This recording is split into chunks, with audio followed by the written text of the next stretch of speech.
The Bourbonian-chinned, dark, sleek-haired, ageless concierge, dubbed by Van in his Blazer days Alphonse Cinq, believed he had just seen Mademoiselle Vine in the Ray Camere room where Vivian Vale's golden veils were on show. With a flick of coattail and a swing gate click, Alphonse dashed out of his lodge and went to see. Van's eye over his umbrella crook traveled around a carousel of sapsucker paperbacks, with that wee stripped woodpecker on every spine. The Gitanilla, Salzman, Invitation to a Climax, Squirt, The Go-Go Gang, The Threshold of Pain, The Chimes of Chose, The Gitanilla. Here a Wall Street, very patrician colleague of Demons, old Kithar K.L. Sween, who wrote verse, and the still older real estate magnate Milton Elliott went by without recognizing Grateful Van, despite his being betrayed by several mirrors. The concierge returned, shaking his head. Out of the goodness of his heart, Van gave him a gold guinea and said he'd call again at 1:30. He walked through the lobby where the author of Agonic Lines and Mr. Elliot, Afales, with a great amount of jacket over their shoulders, Dan's des Fautules, were comparing cigars, and leaving the hotel by a side exit, crossed the Rue des Jeunes Martyrs for a drink at Ovenman's. Upon entering, he stopped for a moment to surrender his coat, but he kept his black fedora and stick-slim umbrella. Upon entering, he stopped for a moment to surrender his coat, but he kept his black fedora and stick-slim umbrella as he had seen his father do in that sort of bawdy, albeit smart, place which decent women did not frequent, at least unescorted. He headed for the bar, and as he was in the act of wiping the lenses of his black-framed spectacles, made out, through the optical mist, Space's recent revenge, the girl whose silhouette he recalled having seen now and then much more distinctly, ever since his pubescence, passing alone, drinking alone, always alone, like blocks incognita. It was a queer feeling, as of something replayed by mistake, part of a sentence misplaced on a proof sheet, a scene run prematurely, a repeated blemish, a wrong turn of time. He hastened to requip his ears with the thick black bows of his glasses and went up to her in silence. For a minute he stood behind her, sideways to Remembrance and Reader, as she too was in regard to us in the bar. The crook of his silk-swathed cane lifted in profile almost up to his mouth.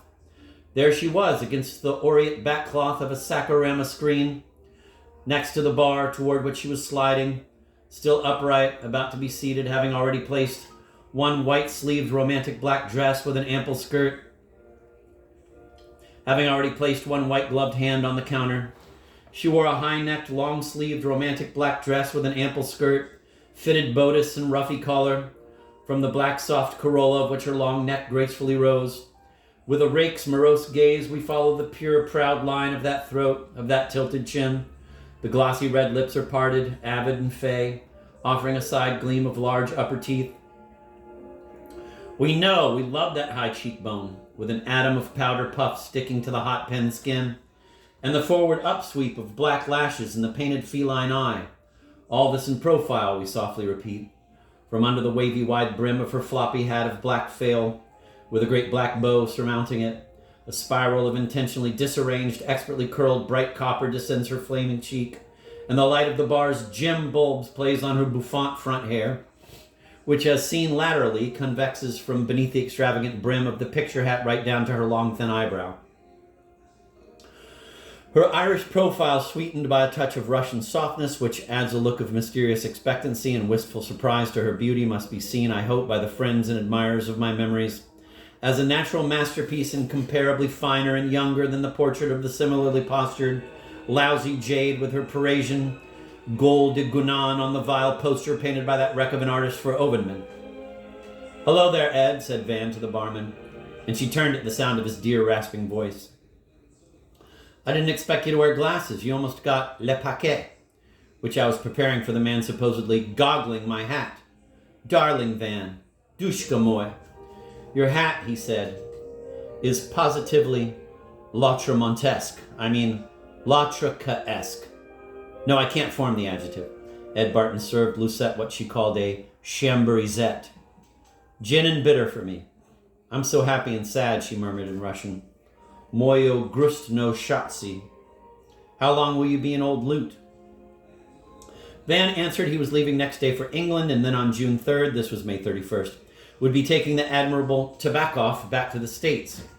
She would sail with him, she cried. It was a marvelous idea. She didn't mind whither to drift, really. West, east, Toulouse, Los Tex. He pointed out that it was far too late to obtain a cabin on that not very grand ship, so much shorter than Queen Guinevere, and changed the subject. The last time I saw you, said Van, was 2 years ago, at a railway station. You had just left Villa Armina, and I had just arrived. You wore a flowery dress which got mixed with the flowers you carried because you moved so fast, jumping out of a green caleche and up into the Ausonian Express that had brought me to Nice. Tres expressionists. I did not see you, or I would have stopped to tell you what I had just learned. Imagine, Mother knew everything. Your garrulous dad told her everything about Arda and you. But not about you and her? Lucette asked him not to mention that sickening, maddening girl. She was furious with Arda and jealous by proxy. Her Andre, or rather his sister on his behalf, he was too stupid even for that, collected progressive Philistine art, boot-black blotches and excremental smears on canvas, imitations of an imbecile's doodles, primitive idols, aboriginal masks, objets trouves, or other troues, or rather troues, the polished log with its polished hole, a la Heinrich Heideland. His bride found the ranch yard adorned with a sculpture, if that's the right word, by old Heinrich himself and his 4 hefty assistants, a huge hideous lump of bourgeois mahogany 10 feet high, entitled Maternity. The mother, in reverse of all the plaster gnomes and pig iron toadstools planted by former Vinelanders in front of their dashas in Liaska.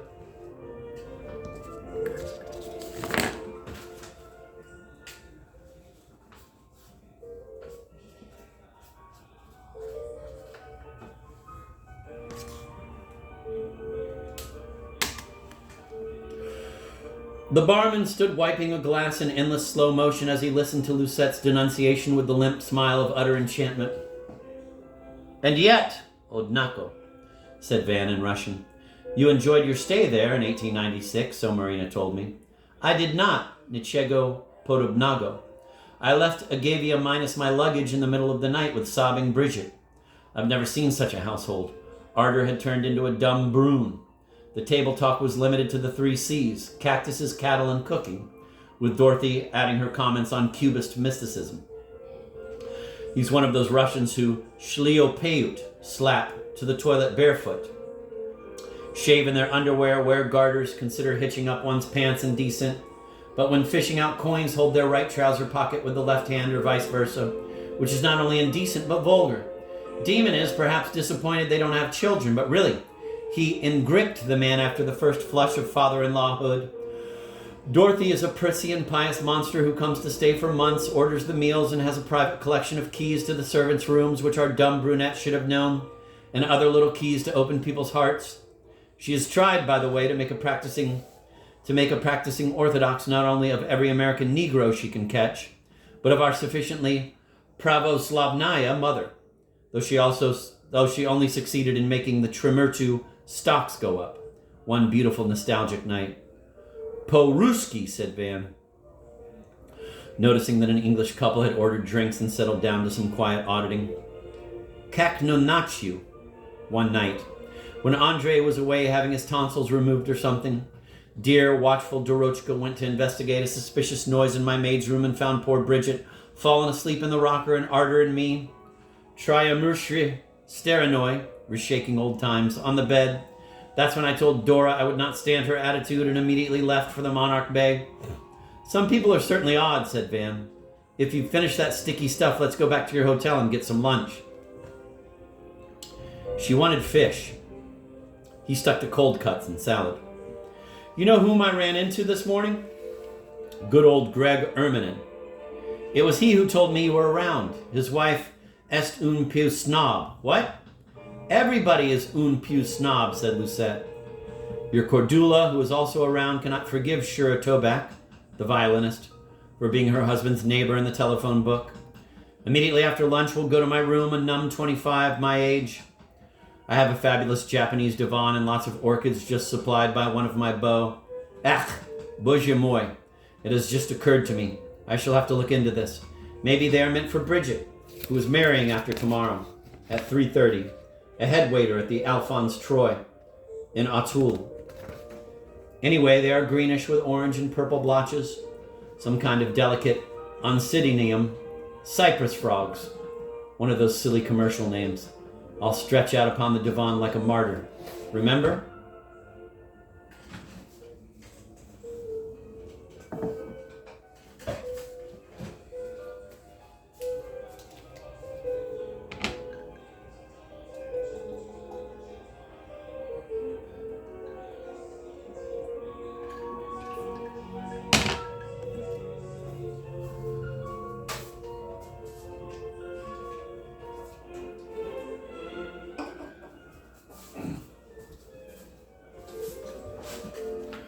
Are you still half a martyr? I mean half a virgin? Inquired Van. A quarter, answered Lucette. Oh, try me, Van. My divan is black with yellow cushions. You can sit for a minute in my lap. No, unless we undress and you ganch me. My dear, as I've often reminded you, you belong to a princely family, but you talk like the loosest Lucinda imaginable. Is it a fad in your set, Lucette? I have no set. I'm a loner. Once in a while I go out with two diplomats, a Greek and an Englishman, who are allowed to paw me and play with each other. A corny society painter is working on my portrait, and he and his wife caress me when I'm in the mood. Your friend Dick Cheshire sends me presents and racing tips. It's a dull life, Rant. It's a dull life, Van. I enjoy, loads of things, she continued in a melancholy, musing tone of voice, as she poked with a fork at her blue trout, which, to judge by its contorted shape and bulging eyes, had boiled alive, convulsed by awful agonies. I love Flemish and Dutch oils, flowers, food, Flaubert, Shakespeare, shopping, sheeing, swimming, the kisses of beauties and beasts. But somehow all of it, the sauce and all the riches of Holland, form only a kind of tonenky, parentheses, thin little, end of quote, layer, under which there is absolutely nothing except, of course, your image, and that only adds depth and a trounce of agonies to the emptiness. I'm like Dolores, when she says she's, quote, only a picture painted on air, end of quote. Never could finish that novel. Much too pretentious. Pretentious but true, it's exactly my sense of existing. A fragment, a wisp of color. Come and travel with me to some distant place where there are frescoes and fountains. Why can't we travel to some distant place with ancient fountains? By ship? By sleeping car? It's safer and faster by plane, said Van. And for Log's sake, speak Russian. Mr. Sween, lunching with a young fellow who sported a bullfighter's sideburns and other charms, bowed gravely in the direction of their table. Then a naval officer in the azure uniform of the Gulfstream Guards passed by in the wake of a dark, ivory pale lady and said, "Hello, Lucette. Hello, Van."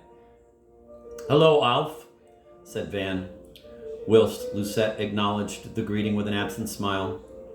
Over her propped-up and twined hand, she was following with mocking eyes the receding lady. Van cleared his throat as he gloomily glanced at his half-sister. "Must be at least 35, murmured Lucette, yet still hopes to become his queen. Parentheses, his father, Alphonse I of Portugal, a puppet potentate manipulated by Uncle Victor, had recently abdicated upon Gamalil's suggestion in favor of a republican regime, but Lucette spoke of fragile beauty, no fickle politics. End of parentheses. That was Lenore Colleen. What's the matter, Van? Cats don't stare at stars. It's not done. The resemblance is much less close than it used to be. Though, of course, I've not kept up with counterpart changes. Apropos, how's the career been progressing? If you mean Arter's career, I hope it's also a flop, the same as her marriage. So my getting you will be all demon gains. I don't go often to movies, and I refuse to speak to Dora and Herb when we met at the funeral and haven't the remotest idea of what her stage or screen exploits may have been lately. Did that woman tell her brother about your innocent frolics? Of course not. She drozhit, trembles, over his bliss. But I'm sure it was she who forced Arter to write me that I, quote, must never try again to wreck a successful marriage, end of quote. And this I forgive Daryushka, a born blackmailer, but not a Dochka. I don't care for your Kabuchkan. I mean, it's all right on your dear hairy hand, but Papa wore one like that on his hateful pink paw. He belonged to the silent explorer type. Once he took me to a girls' hockey match and I had to warn him I'd yell for help if he didn't call off the search. Das auch noch, sighed Van, and pocketed the heavy dark sapphire ring. He would have put it into the ashtray had it not been for Marina's last present. Look, Van, she said, finishing her fourth flute. Why not risk it? Everything is quite simple. You marry me, you get my artists. We live there. You write there. I keep melting into the background, never bothering you. We invite Ardor, alone of course, to stay for a while on her estate, for I had always expected Mother to leave artists to her. While she's there, I go to Aspen or Gstaad or Chateau, and you live with her in solid crystal with snow falling as if forever all around Pendant que j'ai, she in Aspenus. Then I come back like a shot, but she can stay on. She's welcome. I'll hang around in case you two want me. And then she goes back to her husband for a couple of dreary months. See? Yes, magnificent plan, said Van. The only trouble is she will never come. It's now 3:00. I have to see a man who is to renovate Villa Armina, which I inherited and which will house one of my harems.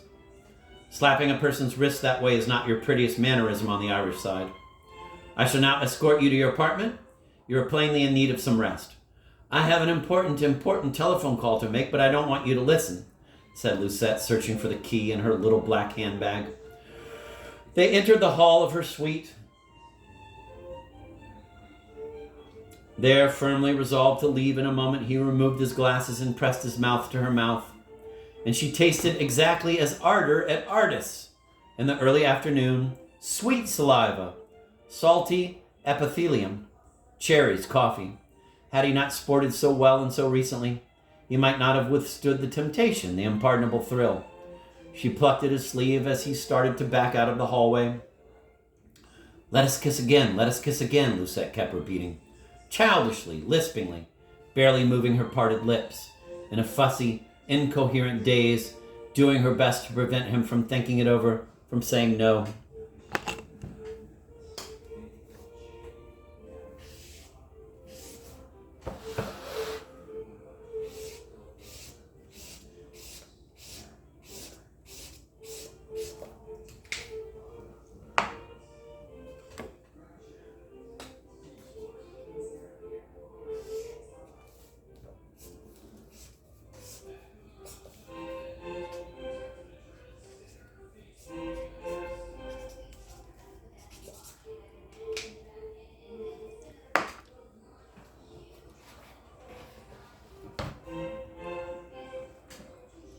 He said that would do. Oh, but why? Oh, please. He brushed away her cold, trembling fingers. Why, Van? Why? You know perfectly well why. I love her, not you, and I simply refuse to complicate matters by entering into yet another incestuous relationship. That's rich, said Lucette. You've gone far enough with me on several occasions, even when I was a kid. Your refusing to go further is a mere quibble on your part. And besides, you've been unfaithful to her with 1,000 girls, you dirty cheat. You shan't talk to me in that tone, said Van, meanly turning her poor words into a pretext for marching away. I, Apollo, I love you, she whispered frantically.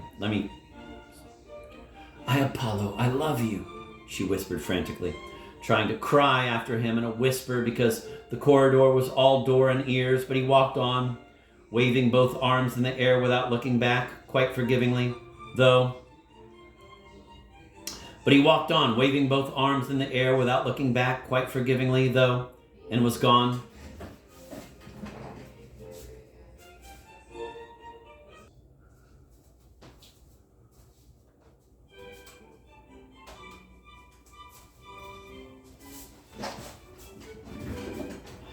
A teasy problem demanded Dr. Veen's presence in England.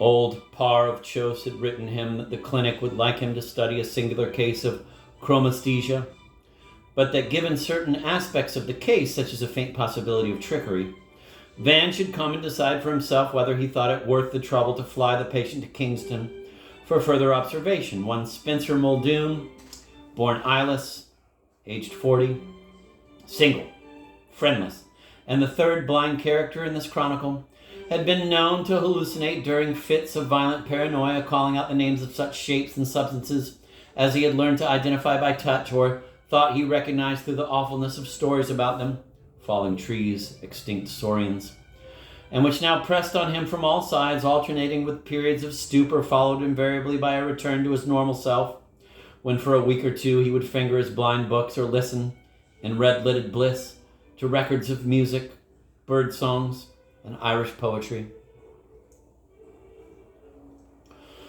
His ability to break space into ranks and files of, quote, strong, end of quote, and, quote, weak, end of quote, things in what seemed a wallpaper pattern remained a mystery until one evening, when a research student, parentheses, R period, S period, he wished to remain that way, end of parentheses, who intended to trace certain graphs having to do with the metabasis of another patient, happened to leave within Muldoon's reach one of those elongated boxes of new unsharpened colored chalk pencils, whose mere evocation, Dixon Pink Annadel, make one's memory speak in the language of rainbows, the tints of their painted and polished woods being graded spectrally in their neat tin container. Poor Muldoon's childhood could not come to him with anything like such iridian recall, but when his groping fingers opened the box and palpated the pencils, a certain expression of sensual relish appeared on his parchment pale face. Upon observing that the blind man's eyebrows went up slightly at red, higher at orange, still higher at the shrill scream of yellow, and then stepped down through the rest of the prismatic spectrum, R.S. casually told him that the woods were dyed differently. Quote, red, quote orange, end of quote, yellow, end of quote, etc. And quite as casually, Muldoon rejoined that they also felt different from one another. In the course of several tests conducted by R.S. and his colleagues, Muldoon explained that by stroking the pencils in turn, he perceived a gamut of stingles, special sensations somehow allied to the tingling after effects of one's skin contact. In the course of several tests conducted by R.S. and his colleagues, Muldoon explained that by stroking the pencils in turn, he perceived a gamut of stingles, special sensations somehow allied to the tingling after effects of one's skin contact with stinging nettles. He had been raised in the country somewhere between Ormagh and Armagh, and had often tumbled, in his adventurous boyhood, the poor thick-booted soul, into ditches and even ravines, and spoke eerily of the, quote, strong, end of quote, green stingle of a piece of blotting paper or the wet, weak pink stingle of Nurse Langford's perspiring nose. And spoke eerily of the strong, green stingle of a piece of blotting paper or the wet, weak pink stingle of Nurse Langford's perspiring nose, these colors being checked by himself against those applied by the researchers to the initial pencils. In result of the tests, one was forced to assume that the man's fingertips could convey to his brain, quote, a tactile transcription of the prismatic spectre, end of quote, as Parr put it in his detailed report to Van. When the latter arrived, Muldoon had not quite come out of a state of stupor more protracted than any preceding one. Van, hoping to examine him on the morrow, spent a delightful day conferring with a bunch of eager psychologists, and was interested to spot among the nurses the familiar squint of Elsie Langford, a gaunt girl with a feverish flush and protruding teeth, who had been obscurely involved in a poltergeist affair at another medical institution. He had dinner with old Parr in his rooms at Chos and told him he would like to have the poor fellow transferred to Kingston with Miss Langford as soon as he was fit to travel. The poor fellow died that night in his sleep, leaving the entire incident suspended in midair within a nimbus of bright irrelevancy.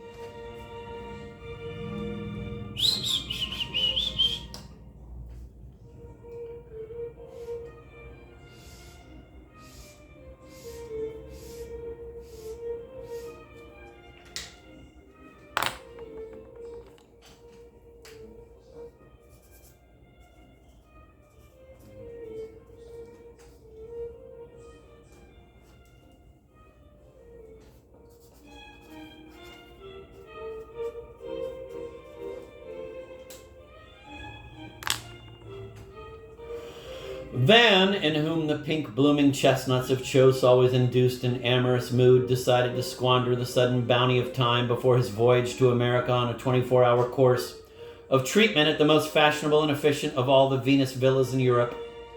But during the longest trip in the ancient, plushy, faintly perfumed musk, Turkish tobacco, limousine which he usually got from the Albania, his London hotel for travels in England, other restless feelings joined without dispelling it his sullen lust.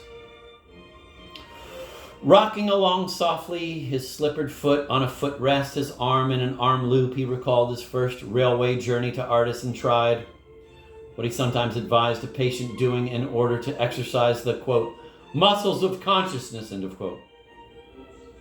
Namely, putting oneself back not merely into the frame of mind that had preceded a radical change in one's life, but into a state of complete ignorance regarding that change. He knew it could not be done. That not the achievement, but the obstinate attempt was possible, because he would not have remembered the preface to Ardor had not life turned the next page, causing now its radiant text to flash through all the tenses of his mind. Causing now its radiant text to flash through all the tenses of the mind. He wondered if he would remember the present commonplace trip. An English late spring with literary associations lingered in the evening air. The built-in Canareo, an old-fashioned musical gadget which a joint Anglo-American commission had only recently unbanned, transmitted a heart-wounding Italian song. What was he? Who was he? Why was he? He thought of his slackness, clumsiness, dereliction of spirit. He thought of his loneliness, of its passions and dangers.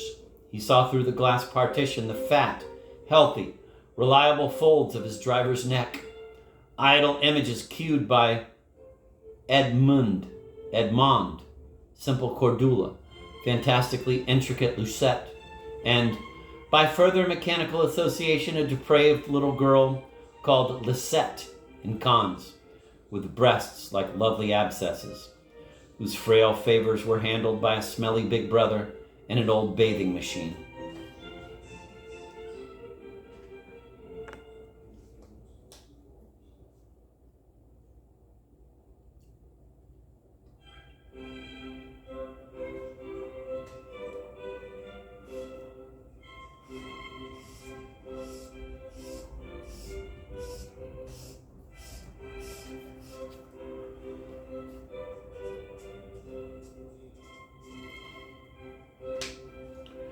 He turned off the Canareo and helped himself to the brandy stored behind a sliding panel.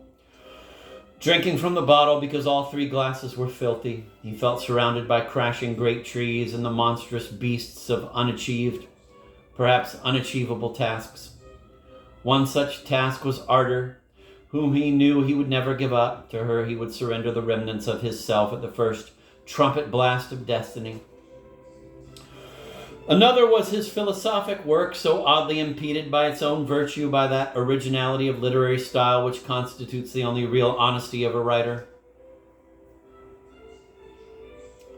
He had to do it his own way, but the cognac was frightful, and the history of thought bristled with cliches, and it was that history he had to surmount. He knew he was not quite a savant, but completely an artist. Paradoxically and unnecessarily, it had been in his, quote, academic career, end of quote, in his nonchalant and arrogant lectures, in his conduct of seminars, in his published reports on sick minds, that, starting as something of a prodigy before he was 20, he had gained by the age of 31, quote, honors, end of quote, and a, quote, position, end of quote, that many unbelievably laborious men do not reach at 50. In his sadder moments, as now, he attributed at least part of his, quote, success, end of quote, to his rank, to his wealth, to the numerous donations which, in a kind of extension of his overtipping the haggard beggars who cleaned rooms, manned lifts, smiled in hotel corridors, he kept showering upon worthwhile institutions and students. Maybe Van Veen did not err too widely in his wry conjecture. For on our Antiterra, and on Terra as well, according to his own writings, a powerfully plotting administration prefers, unless moved by the sudden erection of a new building or the thunder of torrential funds, the safe drabness of an academic mediocrity to the suspect sparkle of a VV.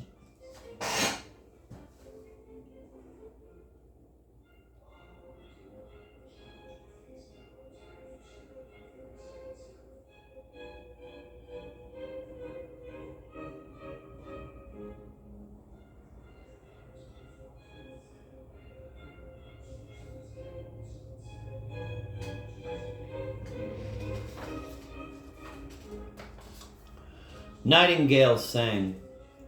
When he arrived at his fabulous and ignoble destination, as usual, he experienced a surge of brutal elation as the car entered the Oak Avenue between two rows of phallophoric statues presenting arms. A welcome habitué of 15 years standing, he had not bothered to, quote, telephone, end of quote, the new official term. A searchlight lashed him. Alas! He had come on a, quote, gala, end of quote, night. Members usually had their chauffeurs park in a special enclosure near the guardhouse where there was a pleasant canteen for servants with non-alcoholic drinks and a few inexpensive and homely whores. But that night, several huge police cars occupied the garage boxes and overflowed into an adjacent arbor. Telling Kingsley to wait a moment under the oaks, Van donned his bata and went to investigate. His favorite walled walk soon took him to one of the spacious lawns velveting the approach to the manor. The grounds were lividly illuminated and as populous as Park Avenue, an association that came very readily since the disguises of the astute sleuths belonged to a type which reminded Van of his native land. Some of those men he even knew by sight. They used to patrol his father's club in Manhattan whenever good Gamaliel, not re-elected after his fourth term, happened to dine there in his informal galley. They mimed what they were accustomed to mime: grapefruit vendors, black hawkers of bananas and banjos, obsolete, or at least untimely, quote, copying clerks, end of quote, who hurried in circles to unlikely offices, and peripatetic Russian newspaper readers slowing down to a trance stop and then strolling again behind their wide-open Estatskia Avesti. Van remembered that Mr. Alexander Skripach, the new president of the United Americas, a plethoric Russian, had flown over to see King Victor, and he correctly concluded that both were now sunk in molitude.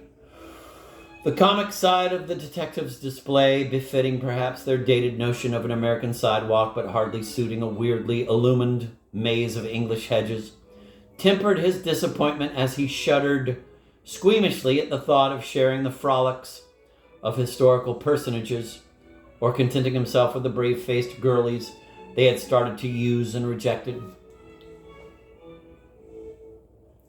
Here, a bed-sheeted statue attempted to challenge Van from its marble pedestal, but slipped and landed on its back in the bracken. Ignoring the sprawling god, Van returned to the still throbbing Jules Joyce, purple-jowled Kingsley. An old tried friend offered to drive him to another house 90 miles north, but Van declined upon principle and was taken back to the Albania.